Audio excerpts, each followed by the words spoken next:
کو ترک کر دو، ان مقامات کو چھوڑ دو جو اس قسم کی تاریخوں کا موجب ہو سکے۔ اگر انسان دیکھتا ہے کہ میں فلاں جگہ جاتا ہوں، فلاں جگہ مداخلت کرتے ہیں تو وہاں خدا تعالیٰ کے نظام کا استحضاء ہوتا ہے، خدا تعالیٰ کو مقرر کردہ خلیفہ کے بارے میں نازیبہ الفاظ استعمال ہوتے ہیں، تو ایک ایماندار کو فوراً وہاں سے الگ ہو جانا چاہیے۔ جس قدر دنیا میں تدبیر کی راہ کھلی ہے اس قدر کوشش کرو اور اس سے ہٹو نہ ہٹو۔ اب دوسرا طریقہ حضور کیا فرماتے ہیں؟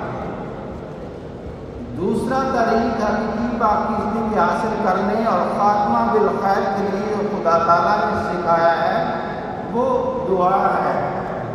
اس لیے جس قدر ہو سکے دعا کرو۔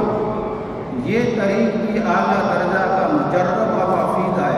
پہلے کوشش پھر ساتھ دعا، کیونکہ خدا تعالیٰ نے خود وعدہ فرمایا ادعونی استجب لکم، زبانی بک بک کا نام نہیں ہے، فرمایا مگر یہ یاد رکھو کہ یہ دعا زبانی بک بک کا نام نہیں ہے، بلکہ یہ وہ چیز ہے کہ دل خدا تعالیٰ کے خوف سے بھر جاتا ہے اور دعا کرنے والے کی روح پانی کی طرح بہہ کر آستانہ الوہیت پر گرتی ہے اور اپنی کمزوریوں اور لفظوں کے لیے قوی اور مقتدر خدا سے طاقت اور قوت اور مغفرت چاہتی ہے۔ اور یہ دعا بڑی زبردست ہے، گناہ سے نجات دیتی ہے اور نیکی پر استقامت کے ذریعہ سے آتی ہے۔ آگے ہم سماتے ہیں یہ اور ممکن نہیں کہ اس سے بہتر کوئی اور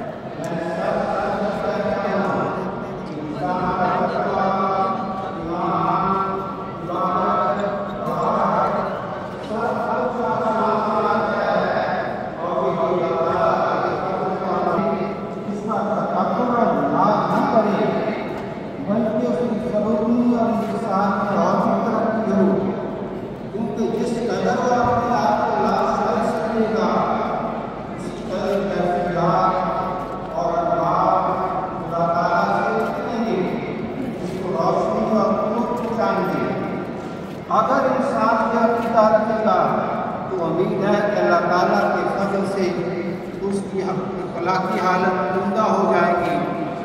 دنیا میں اپنے آپ کو کچھ سمجھنا بھی تکبر ہے اور یہی حالت بنا دیتا ہے کہ انسان کی یہ حالت ہو جاتی ہے کہ دوسرے پر لعنت کرتا ہے اور اب سے حقیق سمجھتا ہے۔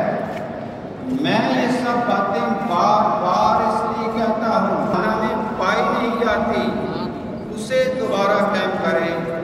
اب اللہ تعالیٰ چاہتا ہے کہ وہ ایسی ضرورت پھر آ جائے اور تقویٰ و طہارت کی قائم ہو۔ اس میں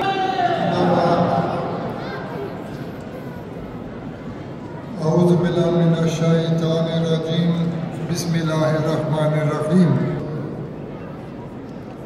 Über sich selber nachdenken, an sich arbeiten, sich verbessern, sein Ego zerstören, ein neues Wesen aufbauen, Gottes werden. Das ist, worüber Jakob eben gesprochen hat. Das ist unsere Aufgabe. Das ist die Aufgabe, eine Jamaat zu haben, die arbeitet, so wie der Khalifa der Zeit ist von uns. تزکیہ نفس یہ ایک ایسا مضمون ہے جس کے اوپر ابھی مشن چاچ صاحب نے گفتگو فرمائی ہے، اور تزکیہ نفس یعنی اپنے نفس کے اوپر کام کرنا، اپنی خودی کو ختم کرنا، جو ہماری جماعت کے لیے ہے تاکہ ہم اس طرح کام کر سکیں جس طرح Hazur Yildiz, möge Allah sein Helfer sein, hat uns in den letzten Wochen, Monaten sehr oft daran erinnert, diese bestimmten Dua zu sprechen. Subhanallah, Astaghfirullah, Rabbi Kulli Shayin Khudaminullah,